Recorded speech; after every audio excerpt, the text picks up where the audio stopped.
Pinogeno.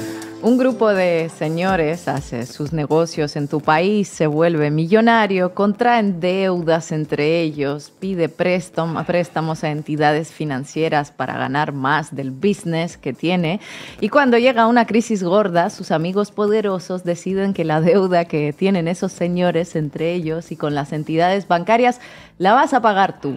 Y no solo tú, como la deuda es exorbitante, se necesitan varias vidas para saldarla y cubrir los intereses, así que la van a pagar primero tus padres, luego tú, luego tus hijos y muy probablemente tus nietos también.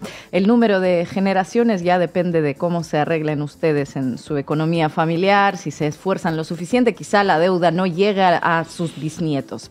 Imagínate nacer, crecer, trabajar, morir y pasarte toda la vida pagando de tu dinero una deuda que no es tuya ni tampoco de ningún familiar tuyo, que te vino dada por alguien con quien compartes solo el pasaporte. Para poder pagarla tienes que ahorrar en todo lo demás, obvio. Pasarás la vida buscando las alternativas más baratas a todo o directamente no atendiendo determinadas necesidades porque tienes ese lastre.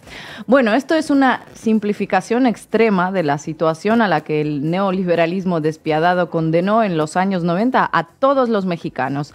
Y ahora algunos mexicanos ven el reflejo de eso mismo en la nueva Argentina anarcocapitalista y libertaria. Hoy Gina Finogénova nos hace una breve introducción al neoliberalismo salvaje que aplicaron Carlos Salinas de Gortari y Ernesto Zedillo, entre otros, en México, y que está calcando Javier Milei de la mano de su ministro de Economía macrista Luis Caputo en Argentina. Un conjunto de medidas económicas que mejoran las condiciones de vida de una docena de empresarios y bancos a costa de tu bienestar, el de tus padres, el de tus hijos y el de tus nietos incluso. 3 o 4 generaciones jodidas por el precio de una. Gran oferta de Milei.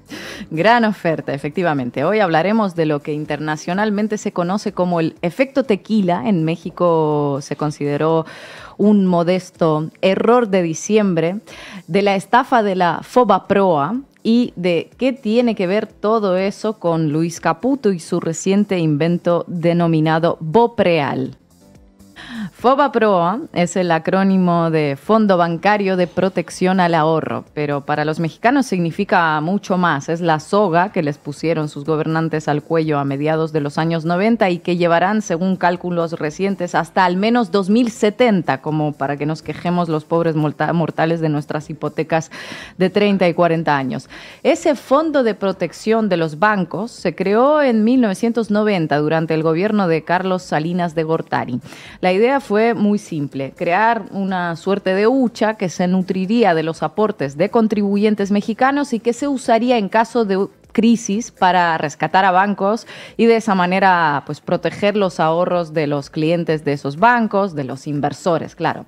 4 años después, en 1994, como resultado de las políticas económicas neoliberales de Carlos Salinas de Gortari, llega una crisis gorda. Para que se entienda su potencia, se le denominó el efecto tequila y los que alguna vez sufrieron de resaca por beber tequila en exceso lo entenderán.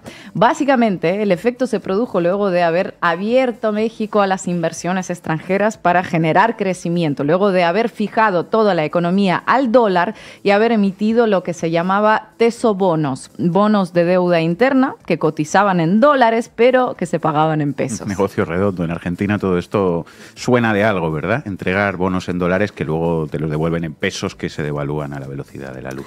Así es, la banca mexicana se endeudó en dólares y llegó un momento en el que la cacareada confianza de los mercados empezó a descender. El clima de desconfianza aumentó luego del asesinato del candidato a la presidencia por el PRI, Luis Donaldo Colosio, en 1994.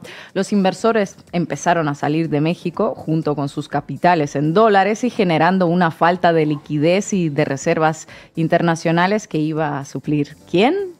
Pues tú, el ciudadano común y corriente, los trabajadores mexicanos en este caso.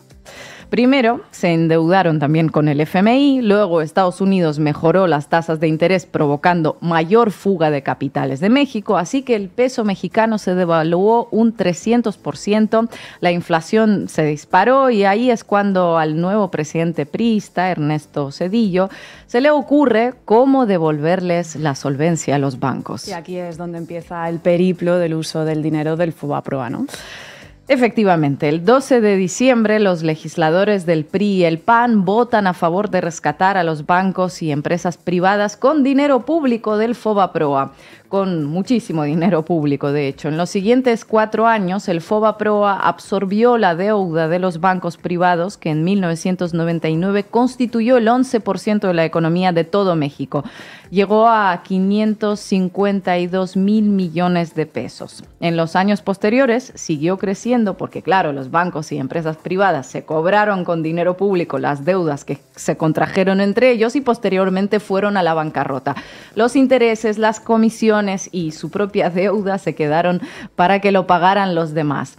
Así, según La Jornada, hoy las obligaciones financieras por esta operación superan el 1,5 billones de pesos, un 10% aproximadamente del PIB mexicano, casi el triple del gasto en educación pública que se realizó en 2019, por ejemplo.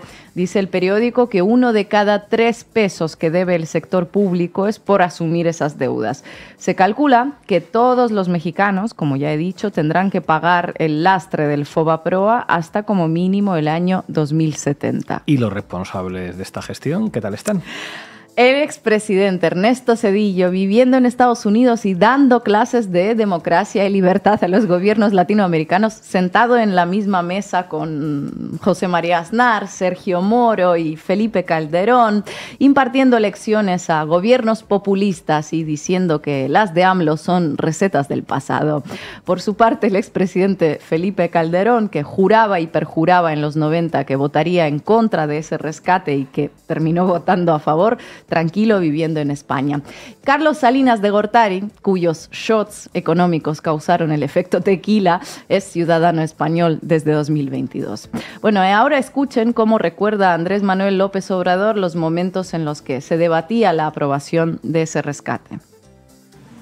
Y empezaron con la patraña, empezaron a sostener que si le iba bien al de arriba, le tenía que ir bien al de abajo, que si llovía fuerte, goteaba abajo. Por eso fue lo del FOBAPROA, que realmente era una justificación para saquear, para robar. Era una oligarquía, un gobierno oligarca. Entonces, con esa concepción, Zedillo y sus técnicos, con los banqueros de entonces y con los empresarios de entonces, deciden que había que convertir las deudas de los de arriba en deudas públicas. Y todo ello vuelve al debate público a raíz de las recientes medidas adoptadas por Luis Caputo en Argentina. Y recordáis que empezamos con eso, porque uno de sus primeros anuncios en esa intervención, que fue pospuesta varias veces, grabada, regrabada, es la creación de BOPREAL. Un nuevo acrónimo para describir la vieja medida neoliberal de toda la vida: cómo colgarte a ti las deudas de los ricos. Se trata del bono para la reconstrucción de una Argentina libre que ofrece a las empresas privadas el Banco Central Argentino. Sí, ese mismo banco que iban a dinamitar, pero ahora usan para endeudar aún más a los argentinos. Emitirán el bono en dólares, que esas empresas podrán devolver luego en pesos, antes del 2027. Unos 30,000 millones de dólares en bonos que se aprobaron por decreto y sin autorización del Congreso, porque, como recordamos, Caputo tendrá la libertad de endeudar más y más sin preguntarle a nadie, tal y como dispuso Milei en su ley ómnibus. Libertad para las entidades privadas de endeudarse a costa del contribuyente, libertad del contribuyente para pagar las deudas privadas hasta el año 2070 o 2100, depende de cuántos se esfuercen. ¡Viva la libertad, carajo! Gracias, Ina.